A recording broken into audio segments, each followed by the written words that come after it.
Uhali gani mtazamaji wa TVE, karibu katika taarifa ya habari, tukujuze yale yaliyojiri tulokuandalia kutoka chumba cha habari. Mimi ni Miriam Mlaponi, nitakusomea habari za kitaifa, habari za biashara zitasomwa na Nizia Masinde na habari za kimataifa zitasomwa kwenu na Roman Shirima. Karibu hadi tamati. Kifuatacho ndani ya TVE habari. Rais Samia awakaribisha wawekezaji Kizimkazi, asema eneo hili lina fursa nyingi.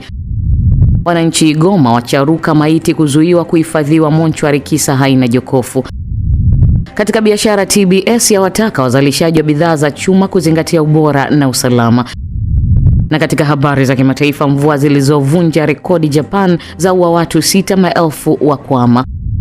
Karibu mtazamaji wa TVE na moja kwa moja tuanze kwa Rais wa Jamhuri ya Muungano wa Tanzania Daktari Samia Suluhu Hassan amewakaribisha wawekezaji kuwekeza Kizimkazi Zanzibar, akieleza kuwa eneo hilo linaendelea kufunguka kwa fursa mbalimbali za kibiashara na uwekezaji. Tujiunge na Agula Kimsola kwa undani wa taarifa hiyo. Amesema kuwa tamasha la Kizimkazi limekuwa chachu kubwa ya kuongeza fursa zilizopo katika eneo hilo, ikiwemo utalii, biashara na shughuli nyingine za kiuchumi. Rais Daktari Samia amewataka wawekezaji kutumia fursa hizo na kuwekeza katika miradi itakayochochea ukuaji wa uchumi na kuleta maendeleo kwa wananchi wa Kizimkazi. Aidha, amesisitiza kuwa kuna umuhimu wa kuendelea kuunganisha shangwe zinazotokana na tamasha hilo na fursa za maendeleo ili matukio kama Kizimkazi yawe yana manufaa ya muda mrefu kwa wananchi. Ndugu zangu, shangwe siku zote ni nzuri, inatuleta pamoja, inaimarisha mshikamano na umoja, inatusaidia kutangaza utamaduni wetu na kuvutia wageni. Lakini kazi yetu kama viongozi ni kuhakikisha fursa zinazozalishwa ama kuibuliwa ndani ya shangwe hizi zinawagusa wananchi wetu, tunaziunga mkono na kuzishusha kwa wananchi wetu kama Rais wa Zanzibar alivyoahidi. Kwa hiyo shangwe iwe lango la fursa na fursa hizo ziwe chanzo cha ustawi wa wananchi wetu na taifa kwa ujumla, ili baada ya shangwe hilo kumalizika, wananchi wabaki na huduma, miundombinu, biashara na fursa zinazoendelea kufanya kazi. Rais Daktari Samia amesema hayo Agosti 14 mwaka 2026 wakati akifunga rasmi tamasha la Kizimkazi kwa mwaka 2026 Kunduchi Zanzibar. Tamasha ambalo lilifunguliwa rasmi Agosti 12 mwaka 2026 na Rais wa Zanzibar, Mwenyekiti wa Baraza la Mapinduzi Daktari Hussein Ali Mwinyi. Naye Rais wa Zanzibar na Mwenyekiti wa Baraza la Mapinduzi Daktari Hussein Ali Mwinyi amesema tamasha la Kizimkazi limekuwa chachu ya kutangaza na kuendeleza utamaduni, utalii na uchumi nchini. Tamasha hili limekuwa ni jukwaa muhimu la kuhamasisha shughuli za maendeleo, kwani pamoja na shughuli za burudani na michezo, tumeshuhudia uzinduzi wa miradi mbalimbali ya maendeleo ikiwemo ya barabara, maji, elimu, afya, nyumba za makazi, viwanja vya michezo na mengineyo.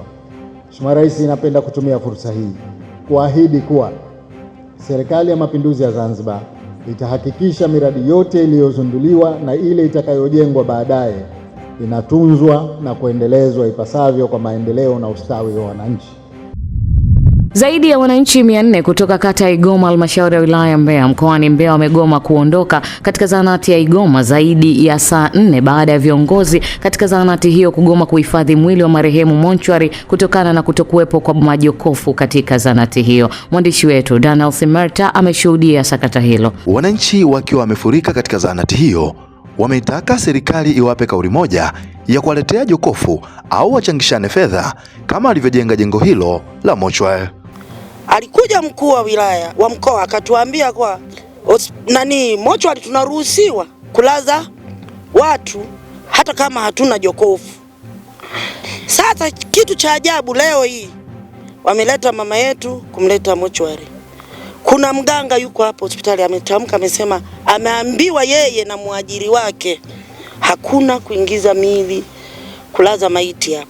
Haiwezekani. Tunaomba leo kama inawezekana tuchange hela tupate jokofu, au serikali ituletee jokofu kama ilivyotuambia kuwa itatuletea jokofu. Ni jukumu la serikali. Sisi wananchi tumechanga harambee, tumejenga hayo majengo, jengo la upasuaji na hilo jengo. Wananchi wa Igoma kulingana na hali walizonazo au hali tulizonazo ni hali ngumu na ni duni. Sasa habari ya kubeba miili kupeleka Igawilo ni shida.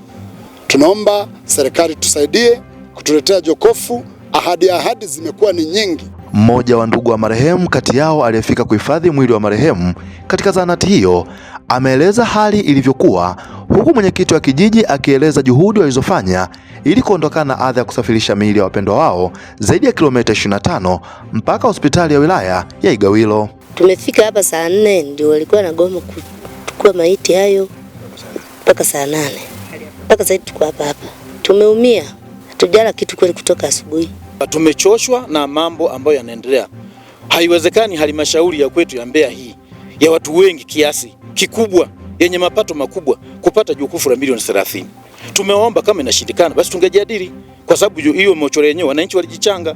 Baada ya wananchi kukaa zahanati hapo kwa muda mrefu wakisubiri majibu ya serikali, diwani wa kata Igawilo Andrew Mwaipopo akafika na maelezo haya. Mkurugenzi pia ameahidi ndani ya mwezi huu au wiki hii jokofu inaletwa. Tumeomba wakati tunasubiri huduma ya jokofu iletwe, sisi tutaendelea kuhifadhi ndugu zetu hapa. Kwa hivyo sasa huduma zile zitaendelea kama kawaida na dawa tumepewa, na pia tutaongea na incharge na maelekezo kama haya. Ripoti kutoka Mbeya. Mimi ni Daniel Smelta, TVE Habari. Asante sana Daniel Smelta kwa taarifa hiyo. Mamlaka ya udhibiti usafiri ardhini LATRA imesisitiza kuanza kuchukua hatua kwa kampuni za mabasi yaendayo mikoani zitakazoshindwa kutekeleza masharti ya leseni, ikiwemo kuanza safari katika vituo rasmi ikiwemo stendi ya mabasi ya Magufuli pamoja na ile ya mabasi yaendayo mikoa ya kusini iliyopo Mbagala, Dar es Salaam. Kwa taarifa zaidi huyu hapa Goodluck Msola. Akizungumza jijini Dar es Salaam, Ngereza Pateli, kaimu meneja udhibiti magari ya abiria kutoka LATRA, amesema kwa sasa LATRA itaanza kuchukua hatua kampuni za mabasi ambazo zitashindwa kutekeleza maagizo ya mkuu wa mkoa wa Dar es Salaam, ambayo ni sehemu ya matakwa ya leseni ya kupakia na kushusha abiria katika vituo rasmi ambavyo vimepitishwa na halmashauri, ambavyo ni kituo cha mabasi cha Mbezi Magufuli na kile cha Mbagala. Kwa sisi tutakachokifanya baada ya hizo tarehe ambao mkuu wa mkoa ametoa ya watu kujipanga kurudi kwenye maeneo yao ni kuchukua hatua kwa wale wote ambao watakiuka utaratibu ambao tuliwapatia kwa mujibu wa hizo leseni na ratiba za safari ambazo tumewapatia. Kwa nini tunasisitiza matumizi ya vituo vilivyoainishwa? Kwanza kabisa maeneo yale ndio tunafanya ukaguzi kabla mabasi hayajaanza safari. Sisi na wenzetu ambao wanasimamia sheria za usalama barabarani pamoja na hizo za usafiri, kuna kaguzi tunafanya kabla basi halijaanza safari, na kaguzi hizo hatuwezi kufanya kama mabasi yatakuwa yanaegesha katika maeneo ambayo si rasmi. Kwa kwenye vituo vile ambao nimevitaja ambao ndio vimeainishwa na serikali kupitia halmashauri za jiji, ndio sehemu ambao tunapaswa kufanya kaguzi hizo. Kwa mabasi yote yaishie katika vituo hivyo au yaanzie safari katika vituo hivyo. Aidha, Pateli amesema kuwa hatua hizo zitaanza kuchukuliwa baada ya siku 7 ambazo zimetolewa na mkuu wa mkoa wa Dar es Salaam kuweza kumalizika. LATRA ikiainisha kuwa hatua hiyo ni katika kuwezesha mamlaka nyingine kuweza kufanya kazi yake kwa ufanisi, tofauti na ambapo sasa kila basi limekuwa likielekea katika kituo chake, wameshindwa kufanya baadhi ya ukaguzi na hatua kwa ajili ya kufanya usafiri kuwa salama. Hatua hiyo inajiri siku chache baada ya mkuu wa mkoa wa Dar es Salaam Albert Chalamila kutoa tangazo la kuzuia mabasi kushusha na kupakia nje ya kituo cha mabasi cha Mbezi Magufuli, ambapo alizitaka kampuni hizo kuhakikisha kuwa ndani ya siku 7 kuanzia Agosti 11 naanza kurejea katika kituo cha mabasi cha Mbezi Magufuli. Asante sana Goodluck Msola kwa taarifa hiyo. Baraza la madiwani la halmashauri ya wilaya ya Songea mkoani Ruvuma limeazimia kwa kauli moja kuwakata 15% ya mishahara watumishi wawili kwa muda wa miaka 3 mfululizo kwa makosa mbalimbali ya kiutumishi, ikiwemo kushindwa kutekeleza majukumu yao ipasavyo na kuisababishia halmashauri hasara. Taarifa ya Innocent Oromo inasomwa hapa studio na Goodluck Msola. Maamuzi hayo yamefikiwa katika kikao cha baraza la madiwani cha robo ya 4 ya mwaka wa fedha 2025-2026 ambapo jumla ya mashauri 8 ya kiutumishi yaliweza kujadiliwa. Akitoa maelekezo kuhusu maamuzi hayo, mwenyekiti wa halmashauri ya wilaya ya Songea George Ponela amesema kuwa mashauri 2 kati ya hayo yanawahusu watumishi wawili ambao walikutwa na hatia kushindwa kutekeleza majukumu yao ipasavyo na kuisababishia halmashauri hiyo hasara. Amesema baada ya mashauri hayo kuweza kujadiliwa, baraza limeamua kukatwa kwa 15% ya mishahara ya watumishi hao mujibu wa taratibu za kiutumishi, huku akiainisha kuwa mashauri mengine mawili yaliwahusu watumishi waliofunguliwa mashtaka ya kinidhamu, makosa ya matumizi mabaya ya ofisi pamoja na utoro kazini. Bi Flora John Taylor, mhandisi wa ujenzi daraja la pili na kaimu mkuu wa idara ya miundombinu, kutokana na kupatikana na hatia katika kosa la kushindwa kutekeleza majukumu aliyopangiwa akiwa mtumishi wa umma na kufanya uzembe mkubwa katika kutekeleza majukumu, baraza la madiwani limeamua mtumishi huyo apate adhabu ya kukatwa mshahara wa 15% katika muda wa miaka 3 mfululizo. Ndugu Raymond Joseph Alois ni afisa manunuzi na kaimu mkuu wa kitengo cha manunuzi na ugavi, kutokana na kupatikana na hatia katika kosa la kufanya uzembe uliopelekea hasara kwa mwajiri, baraza la madiwani limeamua mtumishi huyo apewe adhabu ya kukatwa mshahara 15% kwa muda wa miaka 3 mfululizo. Upande wake, katibu tawala wilaya ya Songea Ela Mwampamba kutoa salamu za serikali katika baraza hilo, amewataka madiwani wa halmashauri hiyo mstari wa mbele katika kusimamia utekelezaji wa miradi mbalimbali ya serikali, kuwafuatilia wataalamu na kuchukua hatua za mapema pale ambapo wanabaini changamoto badala ya kusubiri hadi hatua za kinidhamu zichukuliwe dhidi ya wataalamu. Sasa inapofika kipindi mradi unatekelezwa, fedha unajua imeingia, mradi unasuasua, hutoi taarifa mheshimiwa diwani uko katika eneo lile, unasubiri mpaka jambo baya lije litokee, aje akamatwe labda mtumishi ameharibu akapewa adhabu, wala sio shida. Lakini pale utakuwa bado umechafuka wewe, kwa sababu hayupo mwananchi anayejua kwamba kuna adhabu imetolewa katika baraza hili. Yeye anachojua kwamba mradi umefeli. Kwa ni bora tukachukua hatua haraka, tukarescue ile situation kabla hatujasubiri matokeo ambayo labda tutamfukuza kazi, tutamkata mshahara, tutampa onyo, tutamshusha cheo. Kinanufaa nini na mwananchi wa kawaida? Katika hatua nyingine, baraza hilo la madiwani limetoa wito wataalamu kupitia sekta ya kilimo endelea kuhamasisha na kuweza kusimamia utekelezaji wa sera ya halmashauri kuhusu kilimo cha mazao ya biashara ya kudumu, hatua inayolenga kuongeza uzalishaji, kipato cha wananchi pamoja na mapato ya halmashauri kwa ujumla. Na hiyo fedha yetu tuliyotenga iende wapi? Iende kutafuta hiyo miche ili iongezeke, miche ya kutosha, wale wakulima wenye utayari waanze kupata, kwa sababu tayari wameshatambuliwa huko vijijini na bwana shamba wapo huko, wanaendelea kuwapitia kuona namna gani wanaandaa mashamba. Tunataka mapinduzi yapatikane ndani ya kipindi hiki kifupi, kwa sababu wakulima wenyewe wapo tayari, wana utayari juu ya jambo hili. Asante sana Goodluck Msolla kwa taarifa hiyo. Wilaya ya Mkuranga inakabiliwa na uhitaji wa miundombinu katika sekta ya elimu, huku wadau wa maendeleo wakitakiwa kujitokeza kuchangia katika uboreshaji na upatikanaji wa miundombinu hiyo, ikiwemo madawati, vyumba vya madarasa pamoja na vifaa mbalimbali vya kujifunzia na kufundishia ili kusaidia kuongezeka ubora wa elimu ndani ya wilaya ya Mkuranga. Goodluck Msolla ana taarifa zaidi. Hayo yameelezwa wilayani Mkuranga mkoani Pwani na Bihereni Kulwa, afisa elimu wa elimu maalum, wakati akimwakilisha mkurugenzi wa wilaya ya Mkuranga katika hafla ya makabidhiano ya vyumba viwili vya madarasa moja na madawati 60 yaliyotolewa na kampuni ya mawasiliano simu za mkononi ya Vodacom. Bikulwa amesema kuwa wilaya ya Mkuranga na uhitaji wa jumla ya madarasa 3093 ambapo kwa sasa ina upungufu wa madarasa 1932. Serikali imeendelea kushirikiana na wadau mbalimbali kutoka sekta binafsi katika kuhakikisha rasilimali fedha inaweza kupatikana ili kuweza kukabiliana na changamoto hiyo. Mkuranga ni mji ambao unakuwa kila siku. Kama tulivyoongea mwanzo, shule hii mama ya Mkuranga tayari imezidiwa na imezaa shule ndogo shule 3. Kwa hiyo changamoto hii ni kwamba inaongezeka kadri jinsi ambavyo watoto wanaongezeka. Leo hii unatatua changamoto hii, lakini kesho tena inaibuka, maana tunaandikisha watoto ni wengi sana ambao wanaanza shule ni wengi. Kwa kila shule ambayo ina changamoto tumeitengea bajeti, lakini hatuwezi kutatua zote kwa pamoja. Kwa hiyo kila mwaka kulingana na jinsi ambavyo na makusanyo yetu tunatenga bajeti na kuandaa pesa ya madawati na madarasa. Awali, George Nyanda, meneja mauzo wa Vodacom kanda ya Dar es Salaam na Pwani, ameeleza kuwa kampuni hiyo itaendelea kutoa huduma zaidi za mawasiliano, wakiainisha kuwa lengo la mradi huo ni katika kuendelea kuifikia jamii kupitia uboreshaji wa sekta ya elimu.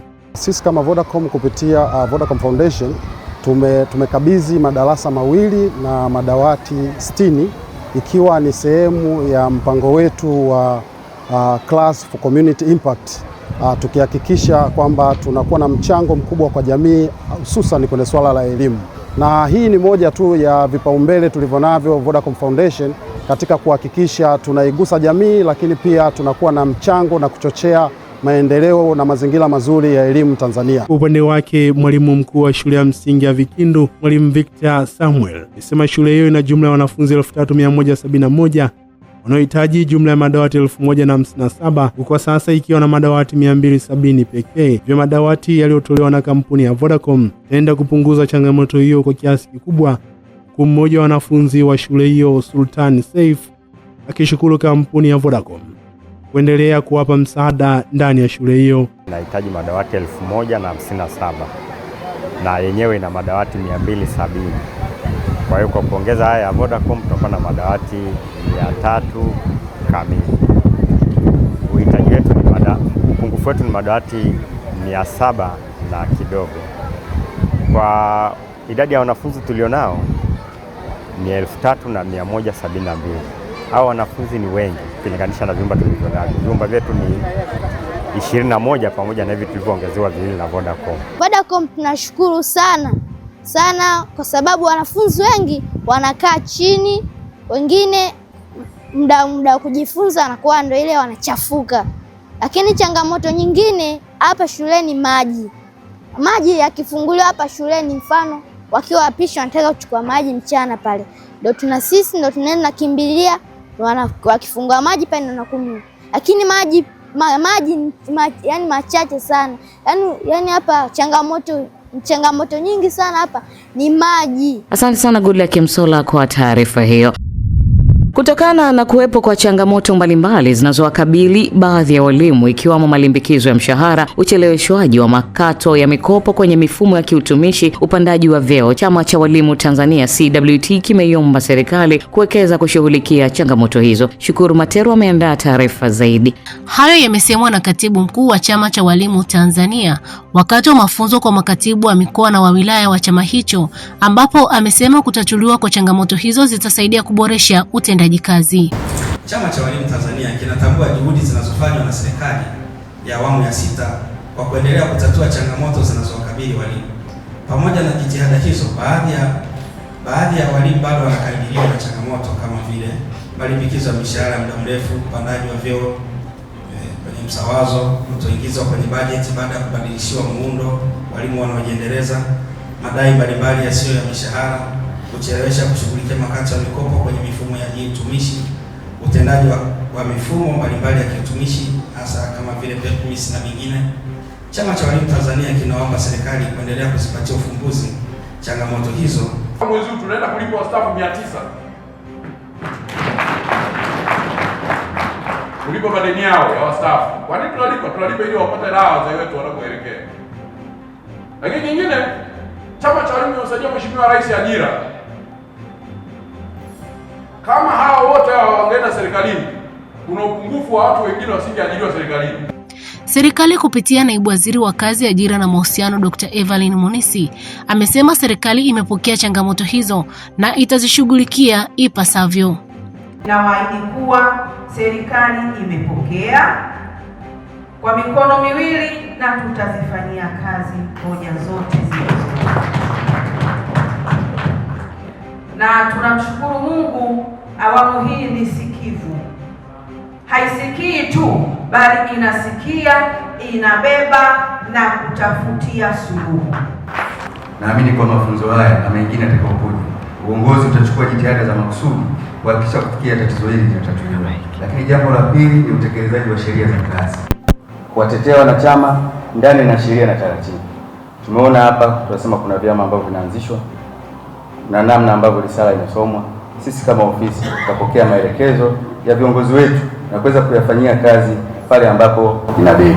Mafunzo haya ya siku 2 kwa makatibu wa wilaya na mikoa wa chama hicho yana lengo la kuwasaidia walimu kuboresha utendaji kazi wao ili uweze kuwa na tija kwenye jamii. Shukuru Materu, TVE, Morogoro. Asante sana Shukuru kwa taarifa hiyo.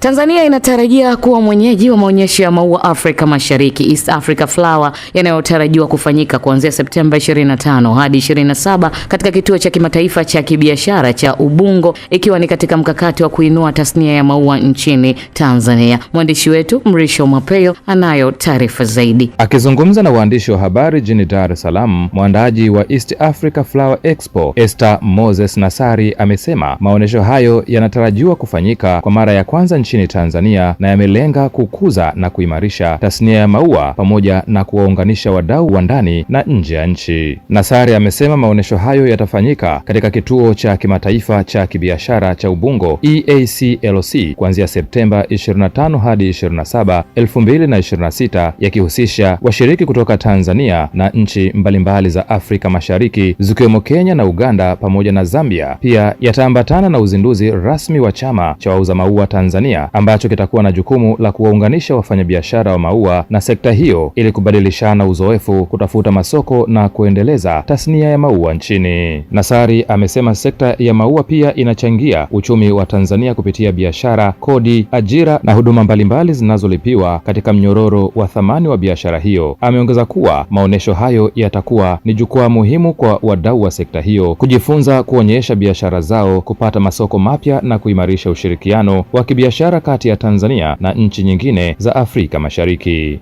Na hawa wanaotoka Uganda ni chama kabisa ambacho kimesajiliwa kiserikali, na lengo la kuwaalika ni kwa sababu na sisi tumeanza rasmi kusajili chama chetu cha wauza maua Tanzania. Kwa hiyo ili kupata motisha na kuendelea vizuri na hiyo kazi ambayo tunafikiria kuifanya na kunyanyua tasnia ya maua, tumeona ni bora kuwaalika kwenye maonyesho makubwa ambayo yatafanyika hapa jengo la East Africa Ubungo, na yatafanyika tarehe 25 mpaka tarehe 27 Septemba. Kwa maana hiyo tutakuwa nao watu wengi kutoka nchi jirani, lakini Tanzania tunao vendors 30. Kwa upande wake, Idi Audi, afisa mawasiliano kutoka kituo cha kimataifa cha kibiashara cha Ubungo EACLC, amesema kama kituo wamejipanga vyema katika maonesho hayo, kwani mbali na kusaidia kuinua tasnia hiyo ya maua, pia itasaidia kukuza uchumi wa wananchi na taifa. Kwa upande wetu kama EACLC tumejipanga vyema, kwanza kuhakikisha logistics zote zinakuwa vizuri, kuwapokea wageni mbalimbali kutoka nchi hizo zilizotajwa, lakini pia inakwenda kutengeneza awareness na wito mkubwa katika jengo letu hili. Kama ilivyo ada kwa upande wetu, EACLC linapokuja jambo lolote basi tunalibeba kama la kwetu, na tuwahakikishie muweze kufika kuanzia siku hiyo tarehe 25 mpaka tarehe 27 Septemba, mpate elimu namna gani ya kutunza maua. Serikali ya mkoa wa Kilimanjaro imesema itaendelea kushirikiana na kufungua milango kwa mashirika mbalimbali ikiwemo shirika la uhifadhi wa mazingira duniani WWF ili kuwezesha utekelezaji wa shughuli zinazolenga kuhudumia jamii na kuhifadhi mazingira kwa ufanisi, na kwamba hatua hiyo itasaidia kuimarisha juhudi za kukabiliana na athari za mabadiliko ya tabia nchi na kulinda mazingira kwa manufaa ya kizazi cha sasa na kijacho. Mwanahabari wetu Fina Limo kutoka mkoani Kilimanjaro anatuarifu zaidi. Kizungumza kwa niaba ya mkuu wa mkoa wa Kilimanjaro, mkuu wa wilaya ya Moshi Godfrey Mzava, wakati akifungua mradi wa uunganishi wa BMZ, zoezi lililofanyika wilaya ya Moshi, na kueleza umuhimu wa mashirika hayo katika kuhudumia jamii ikiwemo uhifadhi wa mazingira. Rais Samia Suluhu Hassan na awamu nyingine zote za uongozi, kama ambavyo historia inaeleza, imeendelea kutengeneza mashirikiano na kufungua milango ya uwezeshaji wa taasisi hizi na mashirika haya. WWF imekuwa ya msaada mkubwa sana katika jamii yetu kusukuma agenda ya maendeleo, lakini pia kusukuma agenda ya uhifadhi, kuanzia kwenye vyanzo vya maji, uhifadhi wa rasilimali zinazotokana na misitu, lakini pia uhifadhi wa wanyamapori. Wakuu wa wilaya ya Rombo na Mwanga wamesema mradi wa BMZ umesaidia jamii kuongeza uelewa na namna ya kukabiliana na uharibifu wa mazingira. Utunzaji wa mlima wetu wa Kilimanjaro kwa shughuli ambazo wanazifanya na vyanzo vyetu vya maji kila siku. Umesaidia katika miti. Kuna project ambazo zimeanzishwa za nurseries ambazo wilaya ya Rombo zinafanya kila siku sana. Hawa bwana wamekuwa na mchango mkubwa sana kwa serikali yetu na rais wetu kwa ujumla. Kuhakikisha tunalinda mazingira yetu, tunahifadhi wenye maliasili, tunasaidiana katika kuinua ustawi wa maisha ya wananchi. Meneja wa mradi wa BMZ unaosimamiwa na shirika la uhifadhi wa mazingira WWF Novat Kesi amesema mafanikio ya mradi huo ulikuwa na lengo la kuhamasisha ulinzi wa rasilimali maji, malisho ya mifugo pamoja na kuhamasisha utunzaji wa mazingira. Tunaweza kuanzisha jumuiya za watumia maji mbili kwenye wilaya ya Rombo, lakini pia tumeweza kuzijengea uwezo tunaita CBUSO ni jumuiya za maji manyumbani kule wilaya ya Longido, na tumezijengea uwezo, tumezinunulia pikipiki, tumezifanya ofisi na zinafanya kazi vizuri sana. Hilo ni lengo la pili kwa maana ya kusimamia masuala ya maji, lakini pia kwenye wilaya ya Same kule tumeweza kurekebisha kuchimba visima. Tumefanya kazi sana na jamii ya wafugaji kwenye kuhakikisha kabisa kwenye malisho tunaanzisha vyanzo vya maji. Baadhi ya wananchi walionufaika na mradi huo uliotekelezwa katika wilaya za Rombo, Mwanga, Same na Longido wamesema licha ya kunufaika na elimu ya utunzaji wa mazingira, lakini pia wameweza kuanzisha miradi mbalimbali ya kuongeza kipato. Sasa hivi sisi kama jamii yetu na wanavikundi kwa ujumla tuna uwezo wa kutengeneza mikanda, viholder na kushona vitu mbalimbali kupitia ngozi. Mradi wetu kwa ajili hiyo na miti hatutakata na uumbaji wa Mungu utaendelea vizuri na wanyama hawatazurika zaidi kwenye mashimo yale tulikuwa tunachimba. Wanyama watakuwa wanazaliana na kupata raha, utakuwa hamna migogoro tena ya mashimo kama yale na miti itakuwa kawaida. Lakini pia kikundi Nuru kupitia hiyo mradi tulifundishwa kupanda miti ambao kila mwana kikundi tumekubaliana apande miti 15. Asante sana Fina Limu kwa taarifa hiyo.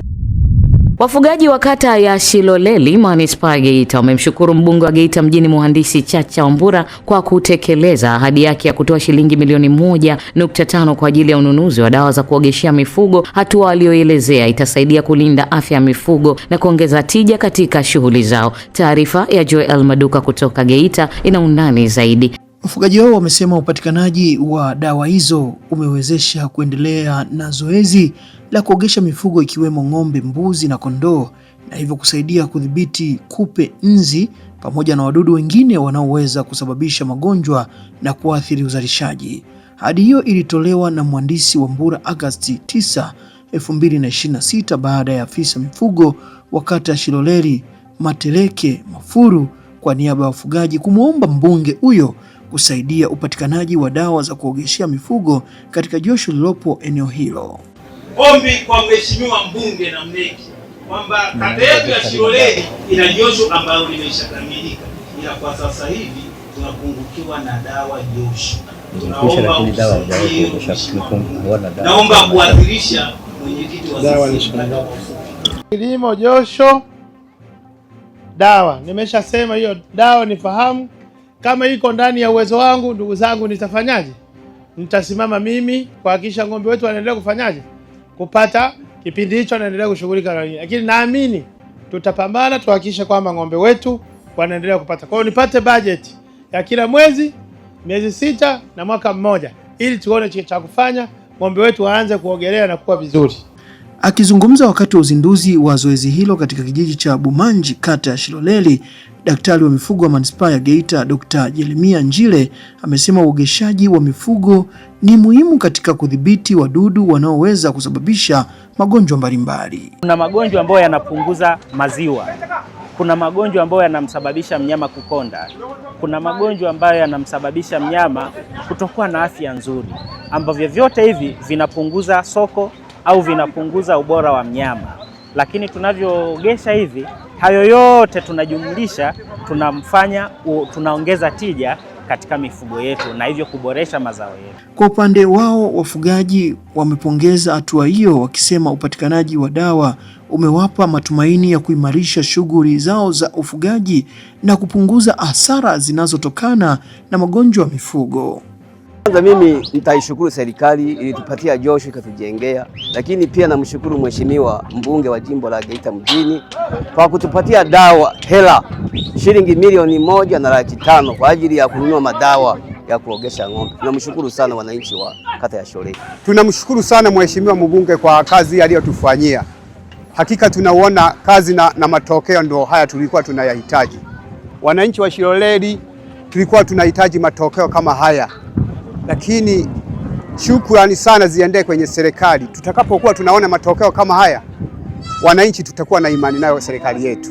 Kwa mujibu wa takwimu zilizotolewa, kata ya Shiroleli ina jumla ya ng'ombe 3647, mbuzi 1420 na kondoo 900, hali inayofanya upatikanaji wa dawa za kuogesha mifugo kuwa muhimu katika kudhibiti magonjwa na kuongeza uzalishaji wa mifugo katika eneo hilo. Mtazamaji, hii ni taarifa ya habari. Mimi ni Miriam Mlaponi. Tupate mapumziko mafupi kisha tutaendelea na taarifa ya habari kifuatacho ndani ya TVE habari. Katika biashara, TBS yawataka wazalishaji wa bidhaa za chuma kuzingatia ubora na usalama.